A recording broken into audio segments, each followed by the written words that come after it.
Although, short disclaimer before this video starts, I had to do a lot of editing in the background. For some reason, I pronounced Harchok's name wrong in basically the whole script, and didn't realize I pronounced it wrong until I was finished editing. So apologies if you notice any strange shifts in voice whenever I go to say Harchok. I really don't have time to revoice the whole video. Anyways, let's get started. So it looks like you all want me to expose or disprove more cheating cases. Well, I've been hung up with a lot of projects and IRL stuff, but a fair handful of people did contact me directly about this case, which has led up to this video. Not too long ago, a player by the name of WizKid verified an old version of a level named Grains of Sand. If that level name sounds familiar to you, then you should know of this spider part. But what about the new version? Did he verify that? Well, no. A player by the name of Harchok verified it long before WizKid. Now here's a big catch. Whether it was due to jealousy or just vitriol, some decided it would be a great idea to accuse Harchok of cheating without concrete evidence.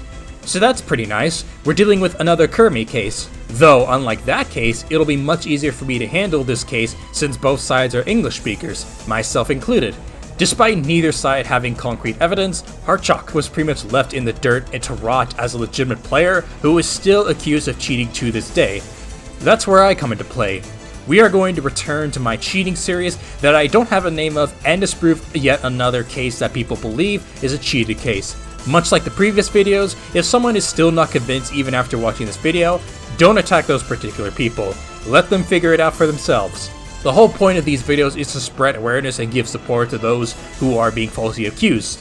Since this case is so old, I have to reference a video from almost a year ago, as I don't feel like sitting through Reddit or X threads only to find nothing. If this video does well, I'll probably continue on with this series and just video making in general. So, let's return back to 2022 and disprove the malicious case of Harchok.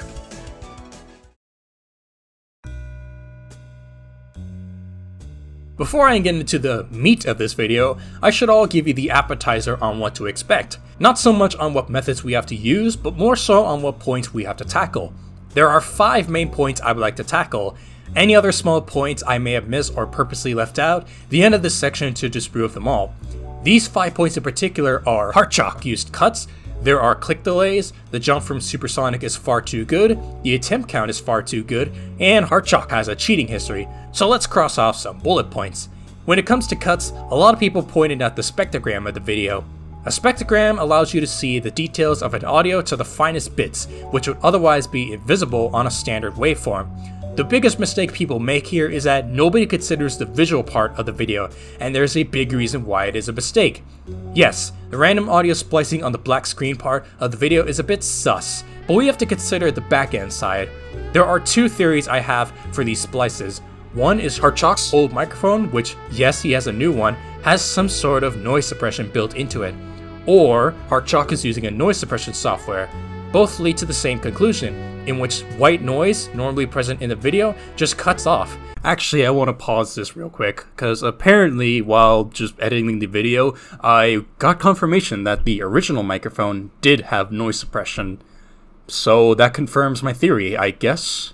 I actually got the raw footage from Harchok from his completion video, and in a bit I'll explain why this is real raw footage. But for anyone who wants me to analyze the cuts by just looking at the video only, I'm going to give you all a montage. Since Harchok is playing in high detail mode, all you need to do is pay attention to the particles on the orbs, bounce pads, or whatever. I'll be sure to give you all some sort of markers on when I pass an audio cut.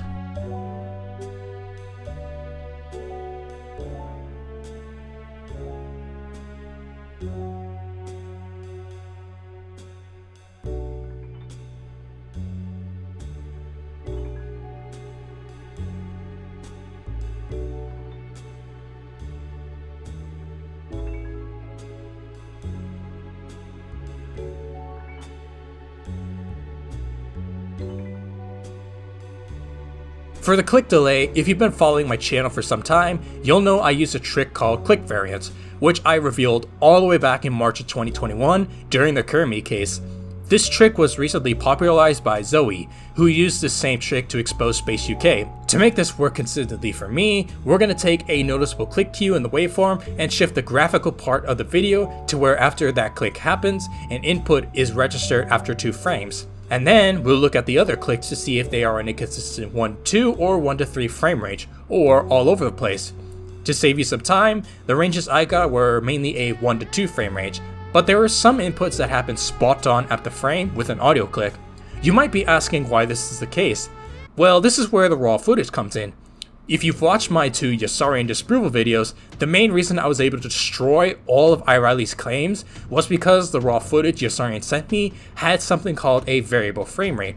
This is a Shadowplay exclusive issue that rapidly shifts the frame rate from a minimum frame rate to a maximum frame rate. Imagine working in a 3D animation software like Blender or Source Filmmaker. Your minimum frame rate is 0, and your maximum frame rate is whatever you set the project to. But as you're working or playing back your 3D animation, you'll frequently see the frame rate shift depending on the complexity of the scene. This is what Shadowplay suffers with. But how do we check if Harchok's raw footage is real? All we do is use a program called Media Info, open the raw footage, set the view mode to tree, and then find a variable called frame rate mode. If it's set to variable and there is a realistic minimum and maximum frame rate, it is a raw footage recorded in Shadowplay. Also, a Shadowplay raw footage has more information than an edited video rendered in something like Vegas Pro. These two comparisons pretty much solidify if a raw footage came from Shadowplay. So in Harchok's instance, his raw footage does have a variable frame rate and there is more media information than an edited video, solidifying that what Harchok sent me is real.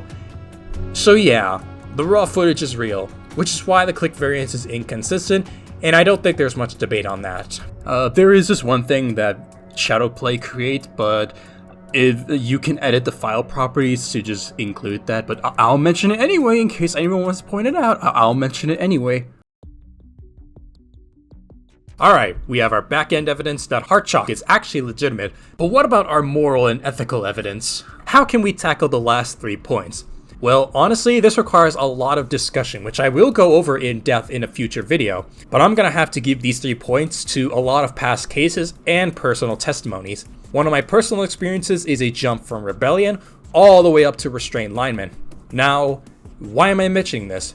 Well, because Restrained Lineman, if it was rated and placed, would have been above Artificial Ascent but below Digital Ascent, nicely fitting in number 14.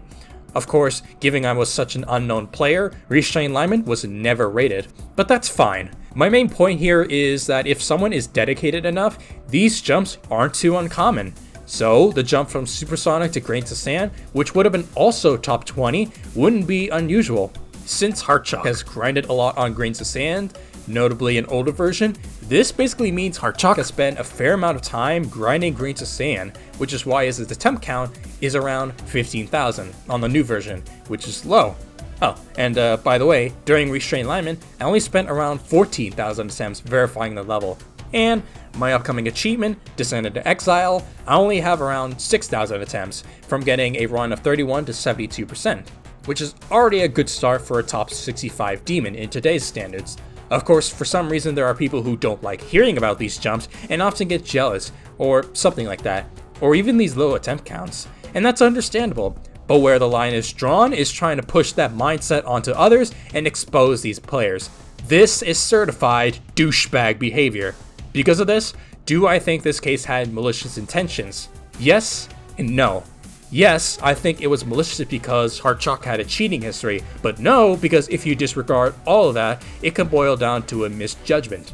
But what about the cheating history? How can we safely say that Harchok moved on to his cheating days? Well, I can give 4 different examples: Andromeda, Knockfly, Xander, and NickXD. At the top of the list of people who moved on well, we have Andromeda and Xander. Andromeda initially cheated the Ultimate Phase, Cataclysm, and Ice Carbon Diablo X. Very quickly, people got suspicious, and Andromeda confessed on his own behalf, making one of the most famous confessions ever.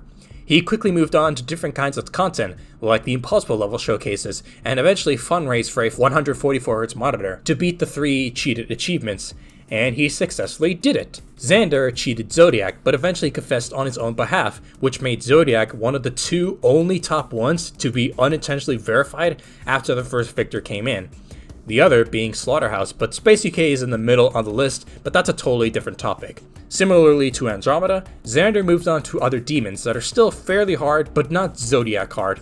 After all, Xander was a decently skilled player, with his current hardest being Asterios, But unlike Andromeda, nobody was suspicious of Xander when he first cheated Zodiac, so in my opinion, Andromeda and Xander are around the same tier of cheaters that are now good players. Not on the bottom of the tier though, containing Noctifly and NickXD.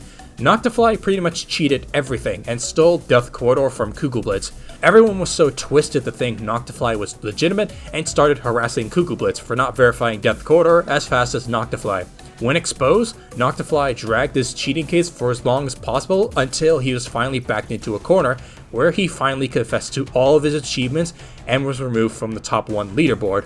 Noctifly also likely never apologized to Kugelblitz for being a complete douchebag and manipulating his audience. Definitely one of the bottom tier cheaters if you ask me. Also, Noctifly deleted his original channel. Next to Noctifly we have NickXD. And it seems Death Corridor has this curse of revealing cheaters because NickXD also cheated Death Corridor, but this time it was the old impossible version. Very quickly after Ice Cave announced his version of Death Corridor, everyone pretty much dogpiled NickXD for cheating. It also spawned my most famous exposal video, NickXD, the joke of a cheater. He did try to disprove my claims, but that video got nowhere as much attention as my original video, solidifying everyone should just laugh at NickXD for basically lying, where he was growing past 25,000 subscribers quickly and cracked tens of thousands of views. Almost all of his recent videos failed to break the 5,000 view threshold. Comparing these 4 cheaters to Harchok, where would I rank Harchok? Well, honestly, he did confess and did make it clear he did cheat. He moved on to less crazy achievements, but was grinding a lot, raising the consistency skill, which is how Harchok destroyed Grains of Sand. Eventually, he was able to complete Grains of Sand, but we all know the story by now. Some people made a best effort to make sure Harchok doesn't get the fame he deserves, and this is where we are at. I believe Harchok moved on from his cheating past to be a fairly good player, being a master of consistency. I also think the people who made cases against Harchok did awful research and should be disqualified. I don't think you should hate these people. Best case scenario, these people were manipulated. Worst case scenario, they are actually malicious. So I ask you kindly to not attack these specific people. What you should do instead is support Harchok. Anything to boost Harchok's reputation again. Hopefully we can get the new Grains of Sand rated, not the auto version though. Which to be honest, I'm not certain if that would do anything. And that's my take on a malicious case. Once again, feel free to cite my video if you want to explain Harchok was maliciously exposed and give Harchok some support in any way that be beneficial. This will probably be my last disproval video or exposure video for a very long time, unless some case rises up again. And if this video does well, I'll probably make a separate video explaining why people just jump to exposing so quickly. It might take some time, which is why I propose other things. If you all want me to return to video making, you can show it by just liking the video, giving me a sub, and writing down a comment. Otherwise, I'll just return to rarely making videos when I feel like it, or if there is a specific opportunity. But other than that, that is all I have. See ya later!